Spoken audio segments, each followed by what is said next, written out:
Eh bien bonsoir. Ouh, un peu fort, désolé, bonsoir. Bienvenue. Bonsoir. Merci de nous accueillir. C'est bon. Non mais, Ils sont timides. Kevin m'a dit, viens à Volcamp, ils ont le feu, ils ont de la lave qui coule dans les veines. Et là, j'entends rien. Bonsoir. Je te l'avais pas trop surjoué quand même. Ah, ça va, c'est cool, ils sont là. Bienvenue, merci de nous rejoindre. Aujourd'hui, on va parler un petit peu de l'IA et du développeur. Qu'est-ce que ça va impacter dans nos mondes de développeurs? Vous êtes développeur ici? À main levée, là, il y en a beaucoup? Je lève les deux, moi aussi. Super. Et les autres, vous faites quoi? Qu'est-ce que vous faites là? Alors, pour introduire le sujet, en fait, l'objectif, c'était de se poser la question, est-ce que l'IA va remplacer le développeur? Si oui, de quelle manière? Bon, spoiler alerte, pour nous, non, pas du tout. Pourquoi est-ce qu'on vient parler de ça? C'est tout simplement parce que quand on parle de l'IA, on va souvent se confronter à certaines inquiétudes et des fantasmes. Alors je parle bien de fantasmes, hein, parce qu'il y en a qui ont vraiment des idées très farfelues parfois. Pourquoi est-ce qu'on parle de ça? C'est tout simplement parce qu'on sait que l'IA va nous aider notamment en grande partie sur les capacités à automatiser, à améliorer l'automatisation de certaines tâches répétitives. On va parler de certaines tâches répétitives dans lesquelles ça demande certaines capacités cognitives ou pas. Il y a aussi des inquiétudes autour de l'utilisation des deepfakes. Il y a beaucoup de vidéos, de sons qui vont être générés, qui utilisent l'IA et qu'on fait parler des gens qui n'ont jamais dit ce qui a été dit, et ça peut être très problématique d'un point de vue socio-culturel. Il y a aussi la problématique qu'on voit arriver quand on utilise les chats GPT, vous les connaissez maintenant, hein, sur la problématique de génération de poèmes, de scripts de films, de musique, etc. Vous n'êtes pas sans savoir qu'il y avait une grosse crise aux États-Unis sur laquelle il s'était mis en grève pendant plusieurs jours. On n'a plus de films depuis un petit moment, plus de séries, c'est terrible ça. Justement parce qu'ils avaient peur de l'utilisation de ChatGPT dans la création des scripts de films et des codes informatiques. Ça va nous intéresser particulièrement. Et bien pour nous, en fait, comme je vous le disais, spoiler alerte, ça ne va pas forcément beaucoup nous impacter ou beaucoup nous supprimer nos postes, bien au contraire. Ah, on ne voit pas tout, c'est cool. Alors, un grand pouvoir implique de grandes responsabilités. On va voir ensemble que même si l'IA, telle qu'on va l'utiliser, et je vais vous le démontrer tout à l'heure, va nous permettre d'automatiser un certain nombre de tâches, on va pouvoir en fait être plus productif, mais par contre, on va voir que ce sera à nous de contrôler comment fonctionne l'IA et comment on va l'utiliser au sein de nos projets. Il y aura des dérives, les deepfakes en font partie, ça va continuer, il faudra en avoir conscience. Et là, pour le coup, c'est plutôt un aspect sur lequel on a besoin de former un peu plus de monde sur comment fonctionnent ces IA-là et comment elles vont être utilisées réellement et qu'est-ce qui va se passer après derrière. Un petit message que vous ne voyez pas affiché, mais c'est quelque chose que j'aime bien dire, c'est que l'IA est aussi probabiliste qu'elle n'est pas créative. Ça n'a pas changé. Vous avez déjà entendu parler des IA. Quand on utilise les IA prédictives, dans la prédiction, il y a un pourcentage de prédiction, pourcentage de qualité ou de sûreté que l'IA, en fait, va nous amener une valeur. Et bien, c'est exactement la même chose qu'on va avoir à l'intérieur de l'IA générative. La différence, c'est qu'effectivement, on a l'impression qu'il est sûr de lui quand il va parler. Et j'ai oublié de nous présenter. Pourquoi est-ce qu'on vient vous parler? Ah, je pense, non. Ouais, vas-y, commence. Comme ça, je te laisse la main après. Ouais, si tu veux, allez. Kevin Beaugrand, je suis développeur. Mon métier, c'est développer des solutions pour nos clients. Vous me retrouvez sur la sphère clermontoise, notamment parce que je suis co-organisateur du MTG de Clermont-Ferrand. Et puis après, voilà, j'ai la spécificité d'avoir quelques connaissances dans la partie Azure Cloud Computing et d'utiliser notamment l'IA dans différents domaines. Voilà. À toi. Merci. Donc, je m'appelle Frédéric Vicaire. C'est pas très local. J'étais évangéliste à une époque, ça tombait bien avec mon nom. J'ai pas compris pourquoi. Ok. Fred aussi, quand on est en anglais, parce que Fred, ça marchait bien aussi. Et je suis chez Microsoft France, j'habite à Strasbourg. Mon nom est très proche de la frontière allemande. Donc je suis content parce qu'on est en région, moi ça me fait plaisir. Je suis technologie spécialiste chez Microsoft, je suis surtout développeur, architecte, improvisateur. Je fais partie de l'équipe application et innovation. Je travaille essentiellement sur les sujets d'intelligence artificielle, notamment l'IA générative. Je suis aussi l'auteur d'un livre qui s'appelle « Tout le monde peut avoir la chance de comprendre l'intelligence artificielle ». pour vulgariser un petit peu l'IA, c'est important. Et voilà, je m'éclate à fond sur ces sujets-là. Donc si vous avez plein de questions désagréables, n'hésitez pas. Ça, c'est pour toi. C'est pour toi. Alors, un peu d'historique, quand on va parler d'IA, qu'est-ce qui est arrivé? En fait, ce matin, il y a Marc Chamal-Donnet qui nous a parlé un petit peu de l'historique de l'informatique. Je ne vais pas vous pomper quand même beaucoup de temps autour de ça. Non, on ne voit pas tout, c'est dommage. L'IA, en fait, a commencé très tôt. Ça fait très longtemps, il y en a certains ici dans la place qui n'étaient pas nés quand on parlait déjà d'IA et de la capacité à résoudre certains problèmes. C'était dans les années 1960 jusqu'à 1980, sur laquelle il y avait beaucoup d'avancées autour de l'IA. On n'a pas trop entendu parler de nous. Moi, j'étais jeune à l'époque, voire pas né. Et puis depuis... Ah, cool. Ah, si, en fait, ça s'affiche. Depuis, en fait, dans les années 80-90, il y a eu un gros stop. On a eu très très peu d'évolution autour de l'IA. Peut-être de la recherche fondamentale qu'on n'a pas vue, mais globalement, beaucoup d'arrêts sur la recherche en lien, en fait, avec des désillusions. On ne voyait pas jusqu'où est-ce qu'on était capable d'aller avec l'IA. Il y avait peut-être des freins mentaux qui étaient derrière, et donc du coup peu d'investissements qui nous permettaient de développer un peu plus l'IA. Et après ça est arrivée l'utilisation de la big data. Vous en avez déjà entendu parler de ces mots-là. Il y a eu beaucoup de projets autour de la big data qui nous permettaient, avec de nouvelles infrastructures, de nouvelles capacités de compute, de générer de nouvelles IA. Ça, c'était l'ère des IA prédictives.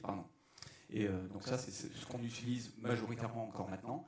Et depuis, voilà, dans les années 2010-2020, on commençait à se développer un certain nombre de nouveaux modèles, notamment les Transformers et ensuite les LLM que vous connaissez, ce sont les GPT, qui nous permettent en fait d'avoir de nouvelles façons d'utiliser l'IA dans nos domaines.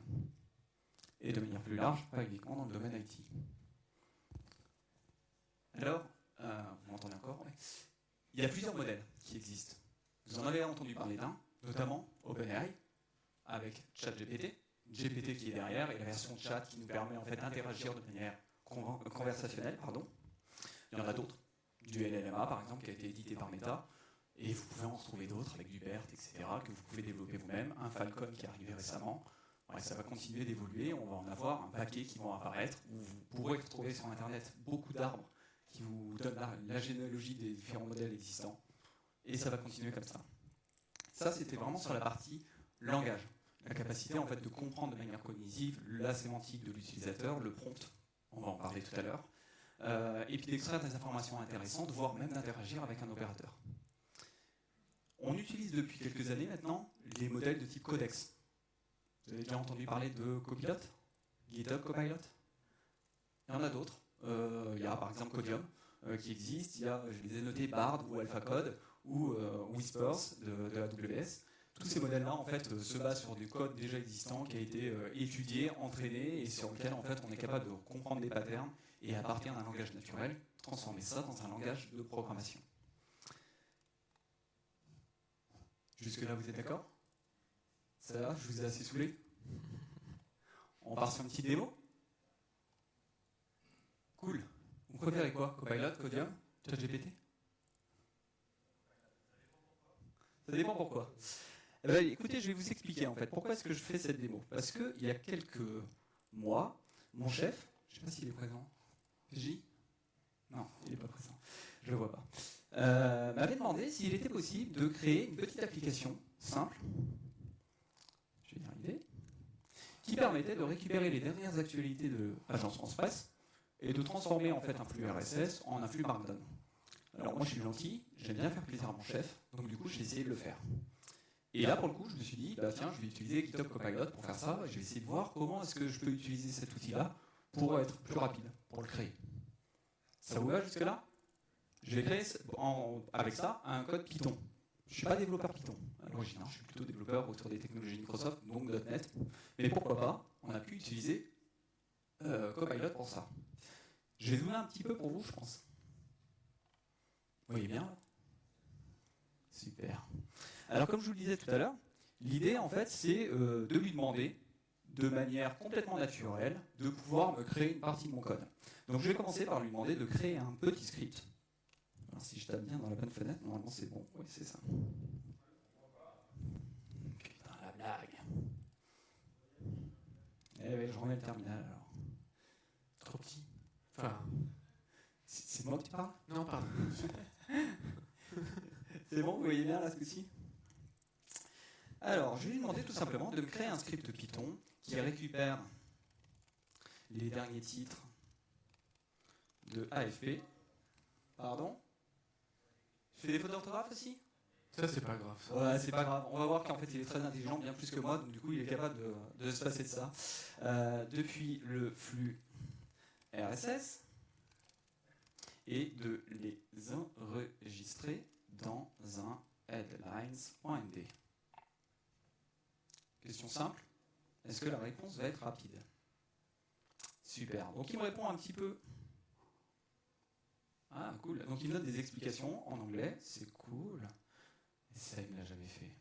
C'est génial. C'est là toute la beauté de la démo. Je commence comme ça. Démo, tu veux le script? Mince. Ouais, je vais faire ça. Le salaud. Alors, du coup, je vais écouter, je vais suivre un petit peu ce qu'il me propose. C'est cool parce qu'il a triché, en fait. Il a récupéré une partie de mon contexte. Et c'est là où ça va être fort, en fait. Je vais insérer, en fait, ce nouveau code à l'intérieur d'un fichier et je vais le tester, tout simplement, et on va voir ce que ça va me donner. Démo.py. Super. Je vais lancer ce code Python, et on va voir, en fait, qu'est-ce qu'il est capable de me produire. Est-ce que ça va fonctionner? Ça vient, ça vient. N'inquiétez pas. Je comprends vite, mais il faut m'expliquer longtemps du coup. Donc là, il est en train de m'exécuter le code Python, et normalement, si tout se passe bien, je devrais avoir un fichier headlines. Excellent, putain, il est trop fort. Première erreur. Génial. Ça, c'était prévu. Hein. Non. Ah. C'était pas prévu. C'était pas prévu. Alors, du coup, impeccable, je vais continuer, excellente transition. J'arrive ici, qu'est-ce qu'il me dit? Il me dit, là, j'ai pas réussi à parser cette date-là. D'accord? Ça ne marche pas le format. Ce format-là. Du coup, ni une ni deux, je vais continuer de travailler avec lui, hein, parce que je ne vais pas m'amuser à le corriger comme ça, c'est pas à moi de faire son boulot quand même. Hein. Je vais quand même lui expliquer ce qu'il a à faire, le bonhomme. Donc du coup, je vais lui dire, tout simplement, tiens, type data, je lui donne le message d'erreur, on va voir ce qu'il va me dire. Hein. Super, excellent. Parfait. Redonne-moi le code corrigé. Moi, je suis vraiment fainéant. Hein. J'ai appris ça avec Copilot. On apprend à être fainéant au bout d'un moment. Et vraiment, il m'a fait quasiment tout le code de ma démo, c'est vraiment cool. C'est mort. Salaud. Il marche trop bien le truc. Ah, c'est énorme, c'est énorme. Donc en fait, c'est tout simplement parce que j'ai préparé cette démo plusieurs fois, j'ai fait plusieurs fois le scénario, et il a appris de ce que je lui ai dit en fait. Hein. Donc du coup, il s'est amélioré et il me propose des choses. C'est plutôt cool. C'est pas ce que je voulais, mais c'est pas grave. Ah là, je le réexécute. Et là, je vois que ça marche pas. Il y a toujours un problème de parsing de la date. C'est ballot ça quand même. Alors du coup, je vais aller un peu plus loin que ça. Je vais dire, si tu as un problème de parsing, c'est peut-être parce que en fait, le format de date n'était pas celui auquel tu t'attendais. Et donc là, je vais lui spécifier tout simplement le format de la date en entrée et en ISO. Vous le connaissez le format 8601, c'est ça, non? Tous les développeurs le savent. Normalement, c'est comme ça que je les repère, les développeurs. S'ils ne savent pas le format ISO 8601, c'est qu'il y a un problème. Quoi. Corrige-moi le code pour afficher la date au format. Allez, je lui donne un exemple. Le 12 octobre 2023 à 6h01.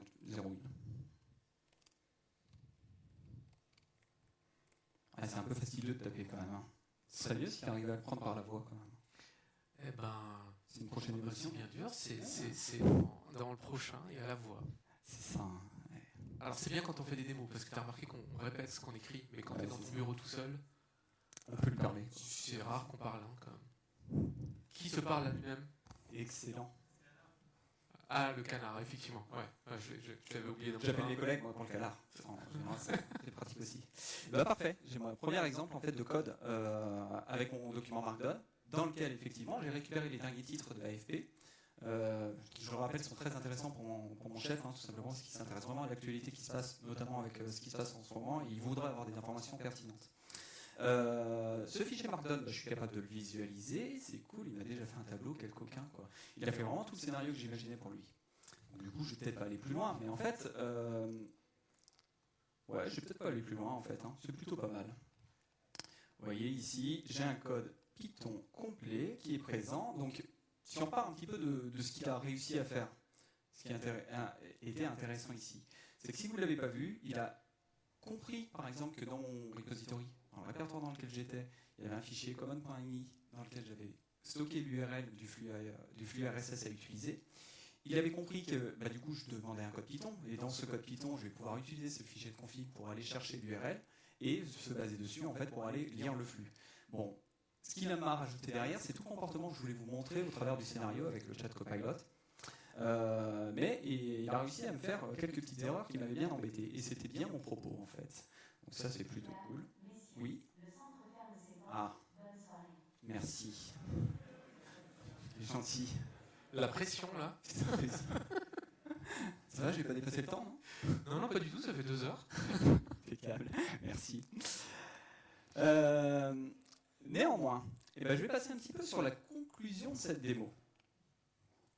Qui a trop bien marché pour le échec. Ouais, j'aurais dû le faire sur Codium, vous m'avez poussé à le faire sur Copilot, ça aurait été mieux sur Codium en fait. Tu veux dire des trucs qui marchent moins bien? Ouais. Oh, pardon. C'est facile. C'est normal. Vous avez le droit après de bâcher. T'es Microsoft? Oui, c'est ça. Ouais, d'accord. Conclusion. En fait, ce que vous pouvez avoir remarqué, c'est que finalement, j'ai augmenté ma productivité. Donc voilà, ça a été très rapide parce qu'effectivement, il y a eu très peu de code. Mais en réalité, si j'avais eu besoin de créer ce code-là tout seul, je ne suis pas vraiment développeur Python, vous l'avez bien compris, il m'aurait fallu une demi-heure, 3/4 d'heure, peut-être 1 heure pour pouvoir le produire avec ce type de qualité, avec le résultat qui était attendu. Du coup, ça va me permettre en fait de plutôt me focuser sur l'aspect fonctionnel. Qu'est-ce qu'on attend en fait en termes de résultats? Cependant, ça ne marche pas tout seul. Vous l'avez remarqué de temps en temps, même souvent en réalité, si vous l'avez déjà utilisé, vous avez déjà remarqué ça, il y a des erreurs. Le modèle en fait va générer des erreurs. Il va générer des erreurs tout simplement parce qu'il n'aura pas tout le contexte en tête. Là tout à l'heure il y avait une partie du contexte. Bon, il avait aussi appris de tous mes essais d'avant, donc du coup il a été un peu plus rapide, mais pour autant si je voulais démarrer sur un nouveau projet avec un nouveau type d'usage ou quoi que ce soit, il m'aurait fait quelque chose complètement différent, avec encore plus d'erreurs. Donc du coup en fait c'est toujours à nous, développeurs, de pouvoir lui donner un peu plus de contexte pour qu'il puisse être plus pertinent. Si vous voyez bien tout à l'heure, je lui avais donné par exemple sur la date, le format de date qui était présent dans le document avec l'erreur que le Python repérait, et pour autant il n'a pas trouvé tout seul la solution pour corriger ça dans mon code. Il a fallu que je lui spécifie que c'était un format ISO 8601 et que je le voulais dans le format que je lui avais demandé pour qu'il puisse me le faire. Ça montre bien en fait qu'on a besoin d'avoir un certain nombre de compétences de développeurs pour pouvoir interagir avec lui directement. Et là, on arrive à mon troisième propos. C'est que finalement, Copilot, c'est pas pour rien que ça s'appelle Copilot. C'est parce que le pilote, c'est nous. D'accord? C'est le développeur, le pilote. Et donc, c'est très intéressant en fait de connaître les forces du modèle, connaître là où il est capable de réaliser quelque chose, et surtout de connaître là où il sera incapable de réaliser quelque chose pour nous. Ça va arriver. Et donc, en connaissant ses capacités et ses limites, vous allez pouvoir l'utiliser au mieux pour en tirer le maximum de bénéfices. Je le précise, le copilote n'est utile que si le pilote il sait ce qu'il fait. Je vous garantis que si vous donnez ça à un analyste fonctionnel, il sera incapable de l'utiliser correctement. Pour l'exemple, je me suis prêté un petit peu au jeu quand même. Vu que j'ai un petit peu de temps, j'en ai gagné. Je vais vous montrer. Tac. Si j'avais voulu qu'un analyste fonctionnel réussisse exactement la même chose, en partant de zéro bien sûr, parce que là dans ma démo, il était gentil avec moi, il aurait fallu que je lui donne toutes ces spécifications ici. D'accord? C'est-à-dire créer un script Python qui récupère le flux, l'URL du flux est stocké dans le fichier de configuration, récupère le fichier de configuration, attention les dates sont au format ISO 8601, attention il y a un problème avec l'encodage aussi. Je vais vouloir avoir des caractères spéciaux, et donc dans mes caractères spéciaux il faudra qu'ils soient affichés. Utilise le UTF-8 par exemple. Attention, j'ai des descriptions qui sont des balises HTML, qui contiennent des balises HTML. Retire-les. On reformate-les pour que ce soit présent dans un document Markdown. Finalement, je fais un peu plus de contenu, etc. Ça, c'est toutes les interactions que vous avez régulièrement quand vous parlez avec des analystes fonctionnels, où vous êtes en train de réaliser quelque chose et qu'au fur et à mesure, il vous dit, bah non, tiens, je veux un peu plus de choses. Je veux pas que le titre, je veux la description. Je veux aussi la date de publication. La date de publication, je veux dans ce format-là, etc. Rarement, voire même jamais, j'ai jamais vu ça, un analyste fonctionnel qui me donnait la totalité de ses spécifications d'un coup. Qui a vu ça? Ça me rassure, il n'y a pas que moi. Putain, c'est cool. Hop là, je remets ici. Parfait. Vous êtes d'accord avec ces conclusions? J'ai l'impression que vous dormez. Je vous ai tué. 5 minutes, sérieux? Alors du coup, je vais vous proposer quelques petits trucs et astuces sur l'utilisation de GitHub Copilot. ou de Codium, ou de AlphaCode, ou de Code Whisperers, si vous voulez. Peu importe, en fait, peu importe les forces et les faiblesses que vont avoir chacun de ces modèles, il fonctionnera à peu près tous avec les mêmes types de capacités, peut-être parfois plus ou moins pertinents sur certains aspects, mais globalement, en fait, on va retrouver le même type de fonctionnement. Je vous invite en fait à ne pas considérer qu'il est capable de réaliser tout d'un coup pour vous, du premier coup. En général, moi je commence comme ça, c'est plutôt avec une première idée, une idée générale de ce que je vais attendre de lui, et ensuite je vais itérer avec lui. C'est là tout l'intérêt en fait de l'utilisation du chat, du mode chat. On va pouvoir avoir une interaction directe avec lui et revenir avec lui en lui redonnant plutôt des détails ou des spécifications ou des exemples de ce qu'on attend de lui pour qu'il puisse le réaliser correctement. On ne va pas se focaliser sur les lignes de code qu'on a réalisées, et c'est là où ça va transformer un petit peu notre métier, mais vraiment uniquement sur ce qu'on va attendre de lui pour qu'il puisse le réaliser. Et donc quand on dit ça, en fait, c'est finalement lui donner du feedback. On va lui dire, attention, là, tu as fait une erreur, c'est pas ce que j'attends de toi.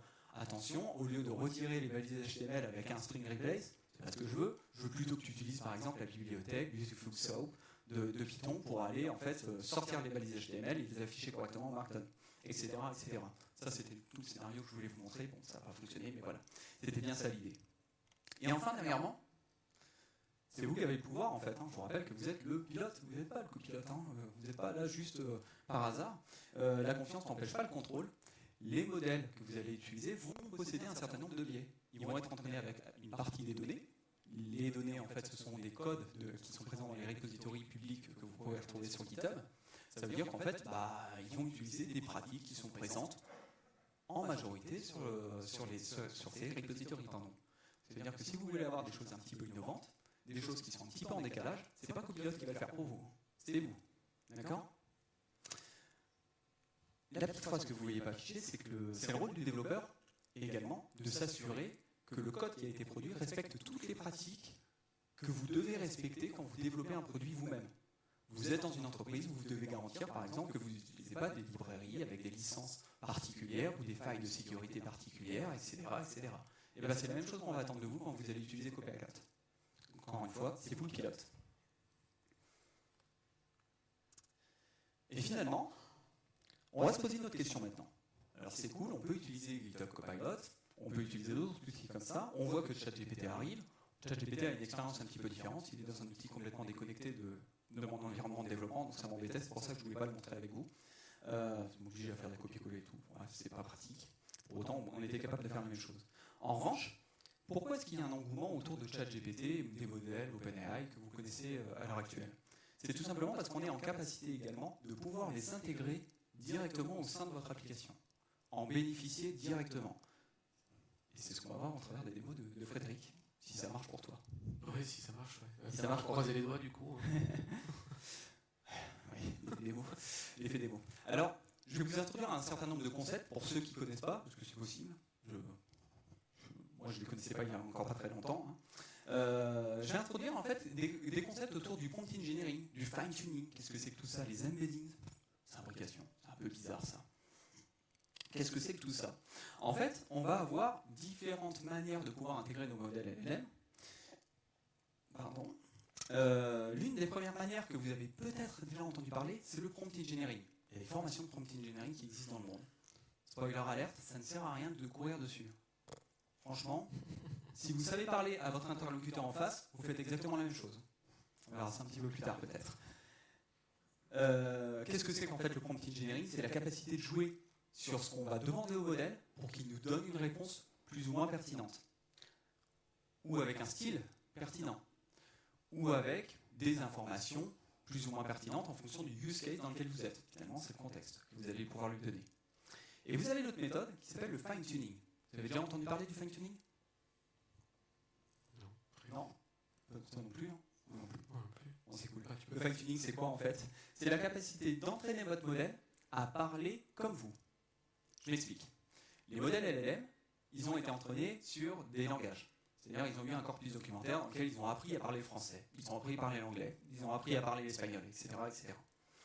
La problématique, c'est que quand ils vont parler naturellement en fait avec la façon dont ils ont appris le plus, ces premiers biais. Donc peut-être avec un langage complètement lisse, complètement neutre. Si vous voulez commencer à lui demander par exemple de parler comme un médecin, là il va falloir en fait lui donner des exemples de comment un médecin parle.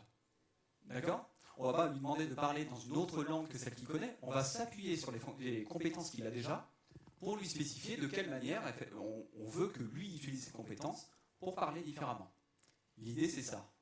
Autrement dit, si vous êtes chez un client, vous pouvez l'utiliser par exemple pour parler comme un expert dans un domaine particulier sur lequel il n'a pas eu de données d'apprentissage. Globalement, il sait parler français, il connaît les définitions des mots, en général. Il y a très peu de cas dans lesquels on va pouvoir l'utiliser réellement. En général, il va nous falloir une volumétrie de données qui est très importante, labellisée, etc., qui va être très coûteux, avec des entraînements qui sont très coûteux, y compris pour l'environnement. Et ça, on pourra en reparler. Donc c'est plutôt au travers du prompt engineering qu'on va l'utiliser globalement. Je vous ai donné les mots tout à l'heure, les embeddings. Il y en a qui savent ce que c'est? Super, il y a des experts. Alors les embeddings, c'est quoi? Les modèles GPT, avant même qu'ils sachent faire la génération, ils ont été créés à partir de ce qu'on appelle les transformers. GPT, Generative Pre-trained Transformers. Les transformers, c'est la capacité de prendre des informations qui sont de différentes natures. Ça peut être du son, ça peut être du texte, ça peut être de la vidéo, de la photo, etc. Et de pouvoir ce qu'on appelle les vectoriser. Les vectoriser, c'est la capacité à les rendre de façon numérique. Numériquement traitable par un programme informatique. D'accord ? C'était la première capacité qu'on a souhaité au travers de ça. Globalement, on va prendre un texte, je prends le texte parce que c'est plus facile en termes de concept à comprendre, on va prendre une phrase et on va essayer de comprendre le sens de la phrase. Et ce sens-là, dans le contexte d'une phrase, va être intéressant et va avoir un vecteur. Et ce vecteur-là, on va le réutiliser après de différentes manières. Vous me suivez jusque-là? Ouais. On aura des exemples plus naturels après. Et ensuite, on va utiliser ces vecteurs pour travailler avec les deux capacités qu'on a présentes à l'intérieur des modèles de type GPT. Première capacité, c'est celle que vous connaissez, c'est la complétion. On est capable de demander à ChatGPT, par exemple, de terminer une phrase à partir d'un contexte dans lequel on était. Parce que là, vous me suivez, vous le connaissez parfaitement. Ma maison est grande et confortable. Si je recommence, ma maison est moderne et bien équipée. C'est cool parce qu'en fait, il va me créer un nouveau texte à partir du même texte que je lui ai donné. Et on va pouvoir jouer sur différents paramètres, peut-être, pour aller jouer sur la créativité de notre modèle, ce qu'on appelle la température. La créativité va lui permettre en fait, de juste dire soit j'utilise les données du contexte que j'ai, soit je suis capable d'inventer quelque chose qui aura toujours un sens, d'accord, en fonction du contexte. La deuxième partie qu'on va utiliser, c'est ces fameux embeddings. Si je reprends l'exemple de tout à l'heure, je suis capable de lui dire de chercher en fait à créer une distance ou calculer une distance sémantique entre différents mots. Putain déjà? Non, tu te moques de moi. Quel dégât. La distance entre différents mots. Et cette distance-là va nous permettre en fait de créer des informations qu'on va pouvoir incorporer à l'intérieur de notre contexte. D'où la notion d'embeddings. Dans cet exemple-là, en fait, sémantiquement, le mot maison et appartement est complètement différent. Vous êtes d'accord avec moi? Si on fait une recherche sémantique pure, une maison et un appartement, ce n'est pas la même chose. Une maison, des maisons peut-être potentiellement, parce qu'il y a aussi la mise au pluriel, mais en gros, une maison et un appartement, ce n'est pas pareil, sémantiquement parlant. En revanche, en fonction du contexte, c'est la même chose, ou c'est du moins très très proche. Si on parle d'une habitation, une maison et un appartement, c'est la même chose, ça reste une habitation. Une hutte, ça peut être une habitation. Et pour autant, les mots sémantiques sont différents. Un chat et un chien peuvent être quasiment pareils, ce sont des animaux de compagnie. Et pourtant, sémantiquement parlant, c'est complètement différent. Et c'est ça qu'on va utiliser au travers de ces embeddings. Ce qui nous intéresse en fait, c'est pas la recherche d'un mot sémantique, c'est la similarité des mots ou de l'ensemble d'une phrase dans un contexte particulier. Et c'est là où ça va être intéressant dans l'utilisation des modèles LLM tels qu'on le connaît. Et pourquoi ça va transformer les choses. Et là, j'arrive à un concept qu'on est capable d'utiliser avec ces deux capacités. C'est ce qu'on appelle le Retrieval Augmented Generation, le RAG pour les intimes. Le RAG, c'est quoi? C'est la capacité d'utiliser ces deux fonctionnalités à l'intérieur d'un modèle LLM pour créer de la valeur. Comment est-ce qu'on va faire ça? On prend par exemple un use case de recherche documentaire à l'intérieur d'un corpus particulier. On va pouvoir en fait utiliser un document PDF, peu importe le format, ça pourrait être du Word, ça pourrait être n'importe quoi, peu importe, c'est vraiment un exemple. On va demander à un modèle LLM, OpenAI, LLMA, ce que vous voulez, en fait de vectoriser cette information-là, les informations qui sont présentes. On va voir qu'il y a pas mal de difficultés sur la vectorisation parce qu'on ne prend pas un document entier, on va certainement prendre plutôt des parties parce que dans le document, en fait, il y a des parties particulières qui peuvent nous intéresser. Et ce vecteur, on va le stocker dans une base de données vectorielle. Base de données vectorielle, c'est pas très compliqué en fait, hein. C'est une table avec des valeurs numériques. SQL Server sait le faire, PostgreSQL Server sait le faire, MySQL je crois pas, Mongo sait le faire, peu importe. Et vous voyez qu'en fait il y a pas mal de capacités de pouvoir utiliser ces bases de données vectorielles. Et vous les connaissez déjà, c'est pas forcément des nouvelles bases de données. Hein. Et ensuite arrive le principe du Retrieval Augmentation. Le Retrieval Augmentation, en fait, on part d'un utilisateur qui est présent ici, qui va aller poser une question, peu importe le type de question. Quand il va aller poser cette question, la première étape qu'on va aller réaliser, c'est créer une recherche. On va aller rechercher, en fonction de la question, à l'intérieur de cette base de données, les informations les plus proches, sémantiquement parlant, ou de façon vectorisée, c'est ça qui va nous intéresser, les plus proches qui permettront d'avoir la réponse. Autrement dit, quasiment les résumés des documents, etc.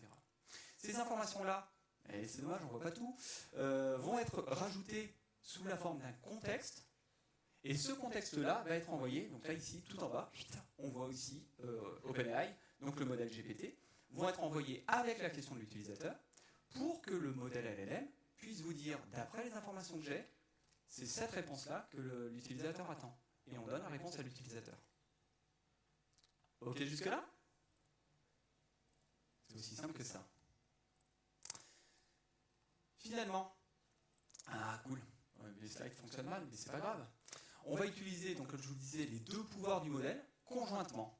Le premier, c'est la complétion. La complétion, c'est ce qui nous permet d'avoir un effet waouh sur ce que va générer notre application. Ah oui, parce que vous l'avez remarqué, ChatGPT, vous lui posez n'importe quelle question, il est capable de vous dire des choses avec un aplomb. C'est vraiment complètement fou. Parfois, avec des choses fausses. Vous pouvez lui demander de vous expliquer, par exemple, comment est-ce qu'on différencie les œufs d'une vache. Et il est capable de vous dire, bah, ça dépend, en fait, il y a des couleurs d'œufs qui peuvent être en rapport avec une race de vache. C'est assez fou, mais il a vraiment beaucoup d'aplomb pour ça. Ça, c'est quand il est vraiment très créatif. Ou qu'on lui a dit, en fait, que les vaches pondaient des œufs. Et en revanche, on va pouvoir utiliser les embeddings pour lui figer un contexte. Et là, on va jouer sur la température pour lui dire, non, ne sois pas créatif, utilise uniquement les données que je te donne pour pouvoir formuler la réponse à l'utilisateur. Ça, c'est quand on gagne du pouvoir.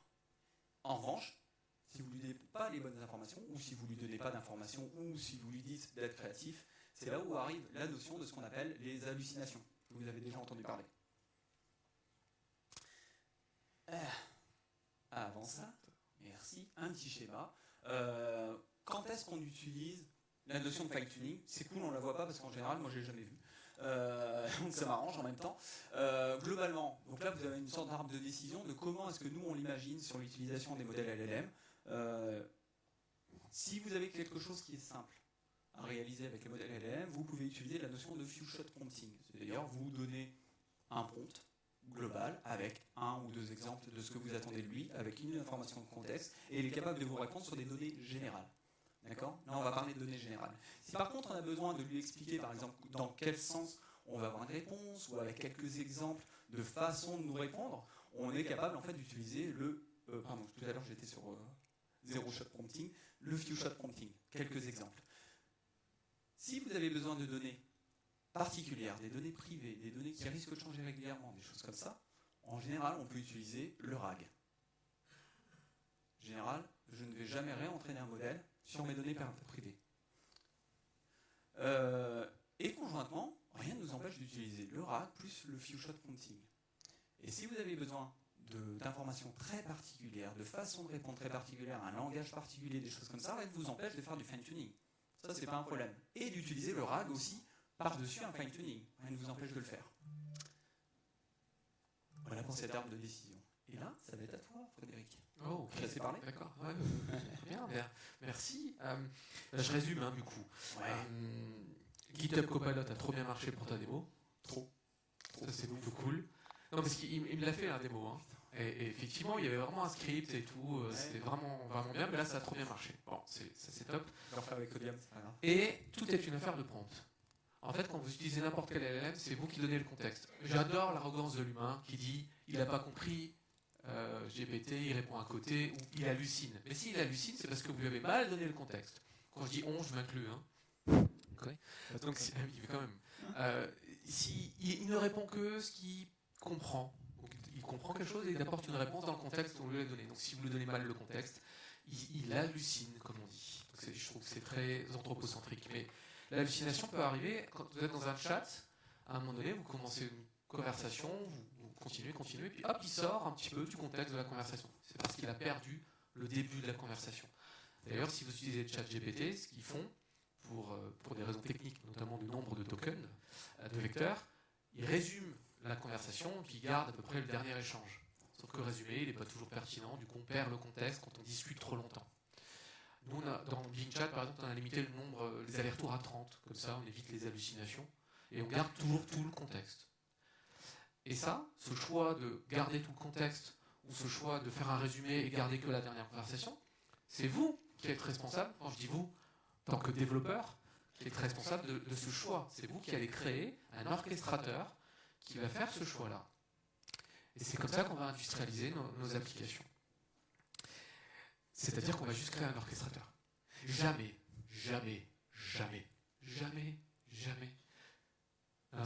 Là, on sait quel âge j'ai, du coup, avec cette chanson. Dis jamais. On autorise une application à accéder directement à un LLM. Oui. Comme jamais on devrait autoriser certains utilisateurs à utiliser Internet. On est d'accord ? Vous êtes d'accord avec qu'il faudrait un permis ? En tout cas pour ma mère surtout. Ou ma femme aussi. Non, sérieux, c'est sur YouTube. Tu l'assumes celle-là. C'est filmé en plus. Je vais me faire tuer. Bon, ok. Si on a des problèmes avec ma mère, on a des problèmes avec ta femme, chacun son truc. Bon, comment on industrialise du coup ? On fait un orchestrateur. Mais pour 3 types d'applications différentes. Quand vous allez intégrer de l'intelligence artificielle, d'ailleurs peu importe l'IA que vous allez intégrer, générative ou pas, il existera, ou il existe, des applications différentes. La première, ce qu'on peut appeler un copilote, c'est quelque chose à côté de l'application. Vous avez des applications legacy existantes, vous rajoutez un copilote qui permet juste de l'interaction avec cette application-là, et ce copilote utilise de l'IA générative. Je ne vais pas faire de promo de produit, mais voilà. De l'intégration, ça c'est ce que je préfère. C'est-à-dire vous développez une application, ou vous redéveloppez, ou vous réarchitecturez une application qui embarque de l'intelligence artificielle, et ça c'est top, et j'irai même plus loin en tant que développeur, je vais utiliser des principes d'intelligence artificielle dans mon code. Depuis que je fais de l'IA, du NLP, donc du Natural Language Processing, notamment la compréhension de langage, ou la détection d'entités, je fais quasiment plus d'expression régulière. Enfin, libre. Non mais qui souffre avec ça ? Je sais qu'il y a des éditeurs, on est d'accord, l'expression régulière. Mais qui a inventé ce truc ? Moi j'adore. Ah d'accord. Bon, alors, tous ceux qui aiment l'expression régulière, vous allez vers là. Tous ceux qui n'aiment pas, vous me suivez ? Ouais. On va boire une bière. Voilà, il y a du monde. Bon, bref. Du coup, par exemple, j'utilise une IA qui me dit, je te file une phrase, et de cette phrase-là, tu me sors les entités qui m'intéressent. Les villes, les noms, ce que je veux. Et ça marche plutôt bien. Voilà, donc une autre idée. Et puis le dernier, peut-être celui que je préfère, c'est l'orchestrateur. C'est celui qui va faire tout le job à ma place. Je prends plein d'applications. J'adore le mode découplé, j'adore les nanoservices, enfin microservices et nanoservices. J'adore ce monde un peu, chacun dans son coin, chaque équipe se débrouille et puis on trouve un moyen de faire parler tout le monde. C'est là que c'est le drame. À ce moment-là, quand on essaie de faire parler tout le monde. En tout cas, j'aime bien cette idée que chaque application est autonome et qu'on peut avoir un orchestrateur qui dit hey, attends, je t'envoie cette info, je la prends, je l'envoie, etc. Ça voit ça. Les API, quoi. C'est mort, hein, les API. Hein, j'ai cassé un marché là, et même l'ambiance. Si on peut à côté, hein. Ouais, merci. On est en retard. J'ai dû parler fort. Si, en fait, ça doit être l'équipe d'Open API Swagger. Bon, non mais si je peux parler en langage naturel, j'ai plus besoin de faire un contrat pour se faire comprendre. Le langage suffit. Si en plus le langage, la langue même du langage n'est pas une... C'est pas une blague. n'est pas une barrière, on va être long. On n'a plus besoin de passer par un API. Mais bon, je digresse, je reviens à mon fondement, un orchestrateur. Alors, chez Microsoft, on a des équipes marketing de dingo, donc on sort toujours des trucs top. Je vais mettre un petit astérix sur le top en tant que développeur, mais le copilot stack, j'adore. Donc dès qu'on a sorti ça, j'ai plein de clients qui m'ont appelé, je travaille pour les grands clients, et qui m'ont appelé, qui me disent c'est quoi ce truc, c'est quoi ce produit, copilot stack? Ce n'est pas un produit, ce n'est même pas des services, c'est juste une idée. Calmez-vous. Mais une idée qui est top. Comme quand on aime les architectures. En gros, on a en dessous des LLM, pour faire très simple, peu importe lesquels. Au-dessus, on a, donc là c'est la partie en bas, au-dessus on a un orchestrateur au milieu qui fait le boulot, et en haut on a les applications. Et je vous l'ai dit, jamais une appli se connecte directement à LLM, on passe par l'orchestrateur. Et c'est lui qui fait tout le boulot. Et grâce à cette idée d'architecture, on a sorti des copilotes, en voilà. Microsoft 365 Copilot, Bing Chat, GitHub, etc. Et chaque copilote, c'est un orchestrateur qui a sa propre manière de fonctionner. GitHub, c'est plus pour le code, donc il a toute la méta-prompting, tout ce qu'il faut là-dedans pour gérer le code. Si je prends un autre copilote comme Microsoft 365, c'est plus le graphe, Microsoft Graph, donc lui, il est plus avec des features d'aller chercher des documents, d'aller faire des résumés, enfin pas mal de choses sur les documents, créer des mails, résumer les réunions, etc. Mais si je veux faire mon propre copilote à moi, ne faites pas de chat, d'accord? Attendez, je la refais. Ne faites pas de chatbot avec un stagiaire qui répond derrière, ok? Ou ne faites pas de chatbot avec si l'utilisateur a un mot-clé dans la phrase, je fais ça. Ne faites pas de chatbot système expert c'est comment déjà Akinator. D'ailleurs, vous pouvez me trouver, c'est le premier qui me trouve, je ne vais pas y dire. Je suis sur Akinator. Merci les enfants. Il s'amuse. Je crois qu'il n'est pas à jour mon profil, comme mon profil Twitter d'ailleurs. Donc vous faites votre propre copilote, pas juste un chat. Qui peut le plus, peut le moins. L'orchestrateur, c'est lui qui va faire le chat, mais qui va se plugger après à d'autres capacités. Donc je vais arrêter les slides, finalement je vais vous le montrer quasi, mais je vais le passer vite. Le Fondation Mondiale t'en a parlé. Il peut halluciner en fonction du contexte, blabla. Ce qui va me plaire là-dedans, c'est l'orchestrateur. Il existe aujourd'hui des frameworks pour créer cet orchestrateur. On n'est pas seul. Quand GPT-4 est sorti, les annonces, j'ai pas dormi pendant 2 nuits. J'ai appelé mon CTO, je dis laisse-moi du temps, j'ai besoin de développer un framework. J'ai redormi 2 nuits quand même, et au matin, je me suis réveillé, il y avait le sémantique kernel qui est sorti. Je dis ah merde, toutes les idées que j'avais en tête, ils l'ont fait. Du coup, je me suis promis de dormir plus, parce qu'a priori les autres travaillent pour moi, c'est cool.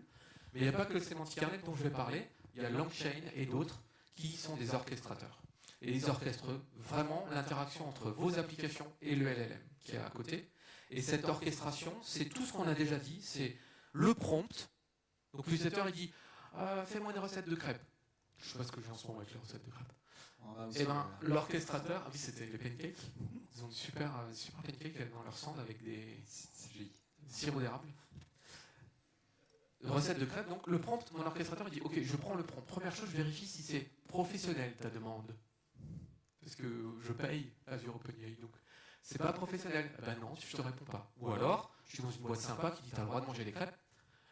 Le prompt il fait, alors je vais modifier ta demande, l'intention c'est que tu veux une recette, de quoi? De crêpes par exemple. Et puis il modifie plein de prompts différents, il va peut-être chercher des choses qui sont dans ma base de connaissances, il va enrichir ce prompt, et moi j'ai rien à faire en tant qu'utilisateur, je pose juste la question, et j'ai ma recette de crêpes à la bière. Normal. Sirop d'érable. Sirop d'érable. Ah, non, chez nous c'est la bière. Tabernacle. Et donc on a un certain nombre de composants qu'on va mettre dans ce framework-là qui vous aident pour simplifier vraiment à tout.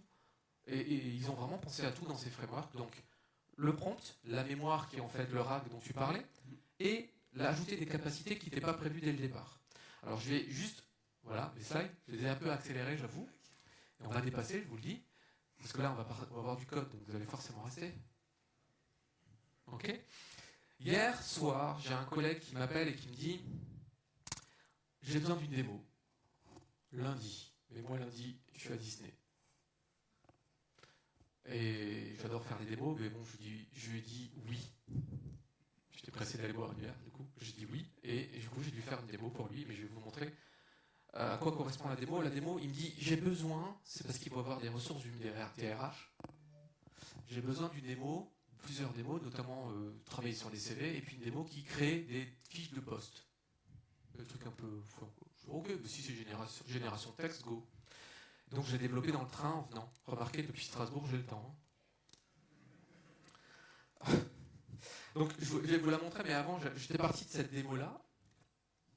Ah, on voit plus rien. Là. T'as tué la démo. C'était pour ça. Sérieux, c'est éteint comme ça? Non, ça serait génial, quoi. C'est l'IA? Ah bah venez, là, l'écran est là. IA? Non, il n'y a personne. Je débranche, je rebranche. C'est vraiment l'heure. Donc, j'adore. Tu montes sur ton petit PC, du coup? Oui, je vais On passe dans les rangs et je tout, vais le tourner, ouais, bien sûr. Bon, donc. Donc je vous montre deux, trois démos. La première, donc j'avais déjà une démo existante, j'ai dit c'est cool, je vais juste rajouter une fonctionnalité. La démo, elle part d'une idée très simple. Je prends un fichier audio venant d'un support client, donc là un client qui appelle une boîte, enfin c'est fake. D'accord, c'est des données fake. D'ailleurs, la meilleure manière de faire des mocks ou des fakes, c'est les LLM, quoi. Donc là j'ai pris Bing Chat Enterprise parce que c'était des données confidentielles, donc je voulais que ce soit protégé. Pub. Mais vous pouvez utiliser aussi ChatGPT, ça marche bien. Donc il m'a inventé cette histoire. C'est un client qui appelle une boutique parce qu'il a un problème avec sa montre. Moi, ce qui m'intéresse, c'est juste résume-moi l'histoire. Et il résume l'histoire. Voilà. Bon, je ne vais pas vous faire toute la démo, mais il y a un truc que moi j'aime beaucoup, c'est anonymiser les données. Parce qu'en fait, et je vais vous montrer après comment j'ai codé, hein, j'anonymise les données. Il prend toutes les données, toute l'histoire ici. Oh, il me les a mis en gras, comme il est gentil.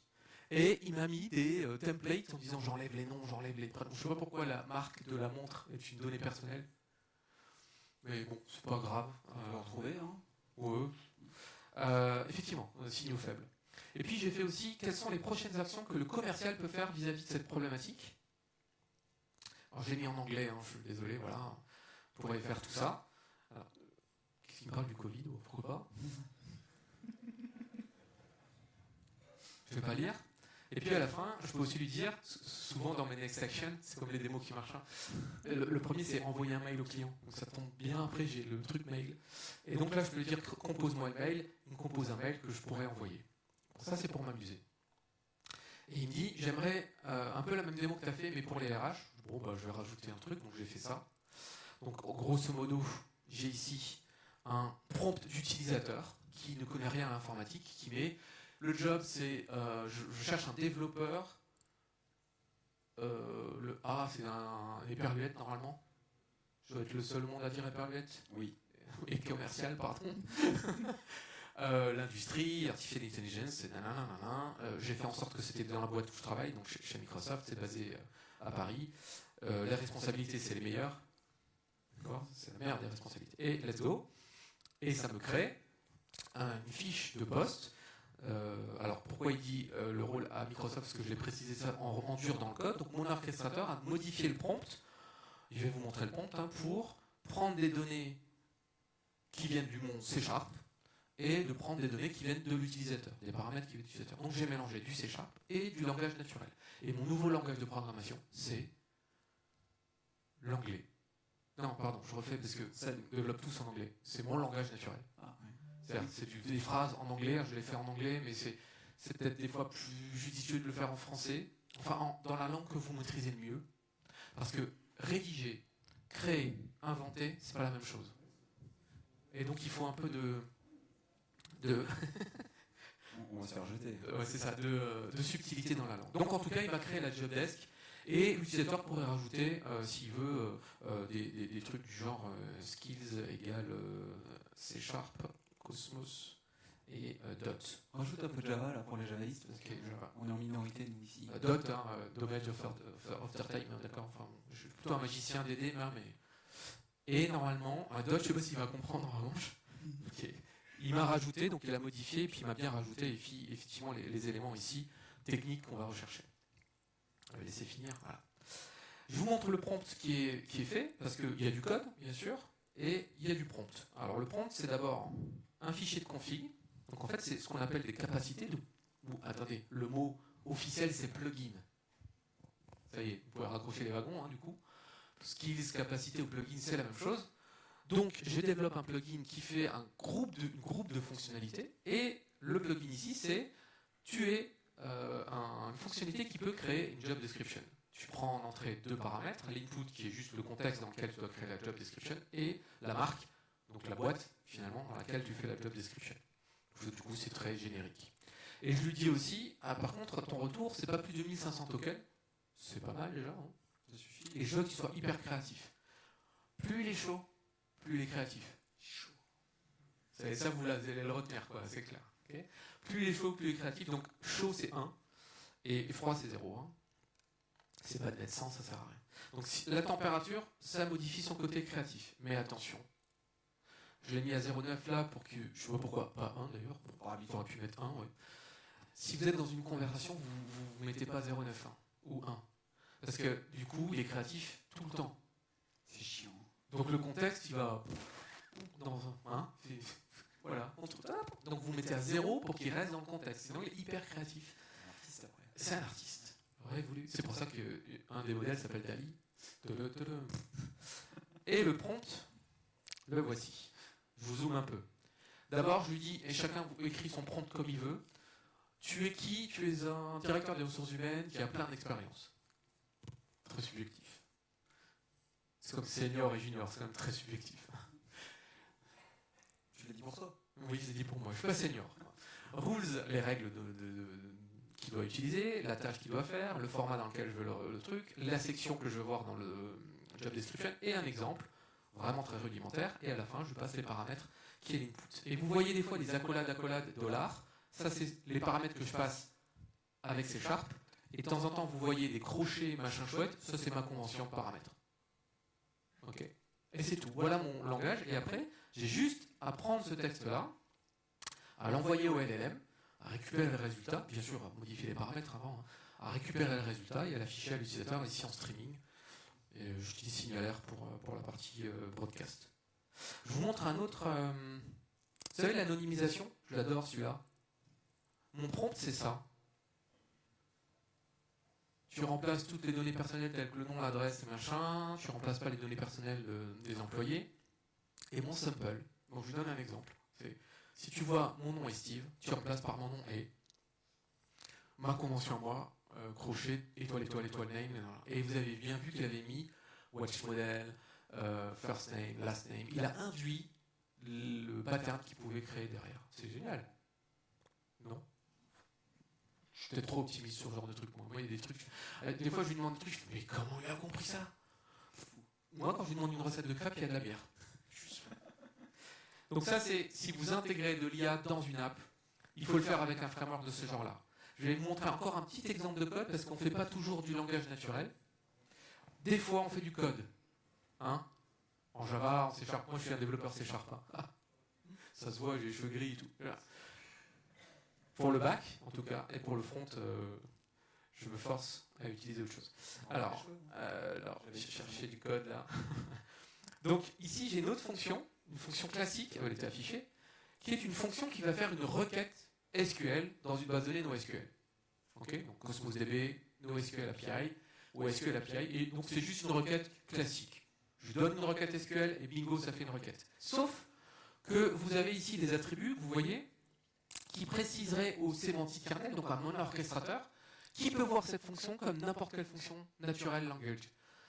Il faut juste la description. Qu'est-ce que fait cette fonction et la description de chaque paramètre. Et elle est vue comme une fonction de plugin, une fonction de langage naturel. Et là où ça devient après super intéressant, c'est que si l'utilisateur dit je cherche des Nike Air Jordan, mon système va essayer de remplir l'objectif. C'est-à-dire je cherche des Nike Air Jordan. C'est quoi l'objectif? C'est d'afficher les produits qui sont en stock. Les produits en stock, c'est dans une base de données relationnelle. Vous ne faites pas de drag avec ça. Hein. Vous ne faites pas de fine-tuning, c'est trop. C'est du stock. Donc, il va faire quoi? Il va regarder dans sa liste de capacités, donc ses plugins, lesquels il peut utiliser pour résoudre l'objectif. Vous me suivez? Donc, j'écris en français, je cherche des Air Jordan. Il me crée. Donc, je vous dis ce qu'il fait parce que je ne peux pas vous montrer la démo, elle est pétée. Moi, je ne la pas pour rien. D'abord, il transforme cette requête en liste de produits. Ensuite, il transforme cette liste de produits en requête SQL. Ensuite, il fait la requête SQL dans Cosmos DB. Il récupère un JSON et il transforme le JSON en langage naturel. Okay. Alors, je ne peux pas vous le montrer avec mon petit code, mais je peux vous le montrer avec du mail. Et puis j'ai fini après. Arrête là, après. Ouais. Donc ici j'ai un copilote, donc j'ai mon orchestrateur, sous forme de chat, cette fois-ci, et je peux ajouter des plugins. Donc je peux ajouter mon propre plugin, ou je peux ajouter des plugins qui sont déjà intégrés. Donc par exemple ici, le graphe qui me permet d'envoyer des mails par exemple. Et donc si je lui dis, juste avant, un LLM, ChatGPT, Azure OpenAI, GPT-3, 4, 5, ce que vous voulez. Un LLM, c'est pas une base de données de connaissances. Hein. Donc en fait, quand il répond n'importe quoi, c'est normal. C'est normal. On s'en fout de ce qu'il a appris en vrai. Ce qu'il a appris, c'est pour qu'il lui permette de faire des phrases. C'est pas pour répondre juste. C'est pas un moteur de recherche. Et un LLM n'exécute pas de code. Il peut créer du code. Il y a un petit bémol quand même avec Autogène, mais normalement il n'exécute pas de code si on ne lui dit pas qu'il peut utiliser un plugin qui le fait. Donc j'ai activé le plugin Graph, et là si je lui dis envoie-moi un mail avec une blague, bon, ça va être un peu long si j'utilise un truc par défaut que j'ai juste pris ce matin dans le train. Ah voilà, ok.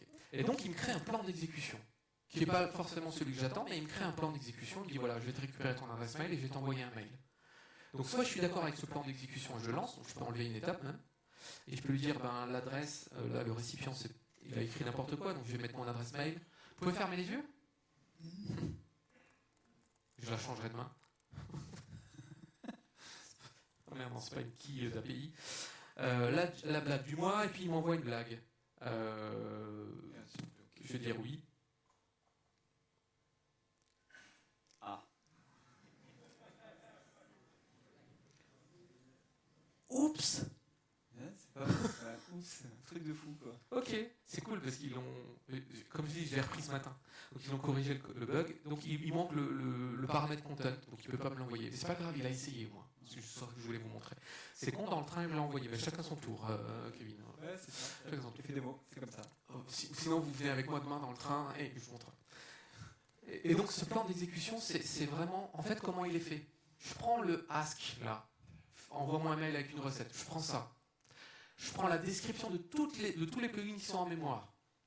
J'envoie ça à un LLM, donc là Azure OpenAI. Je lui dis avec ça, fais-moi un plan d'exécution. Et il me fait un plan d'exécution. Et après, il n'y a plus qu'à lancer les méthodes une par une. C'est un plan séquentiel. Et je finirai juste sur ça, c'est aujourd'hui, c'est pas le futur. Hein. Donc on met beaucoup d'orchestrateurs chez nos clients. Demain, on aura des IA qui sont des multi-agents qui discutent entre eux.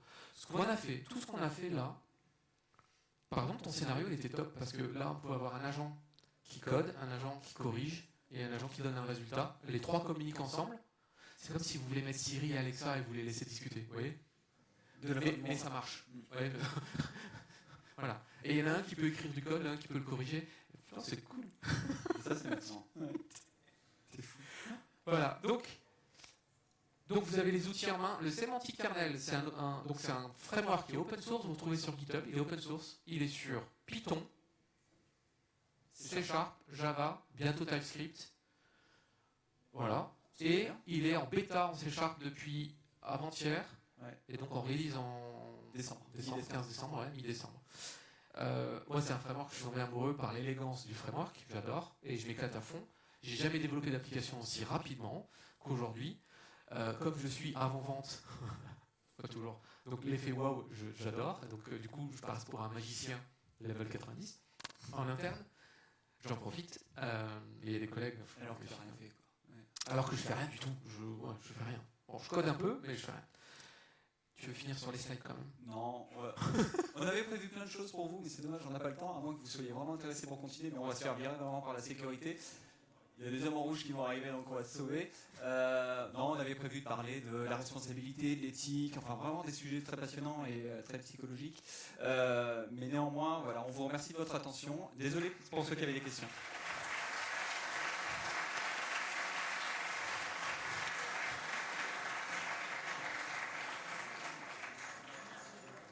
Merci.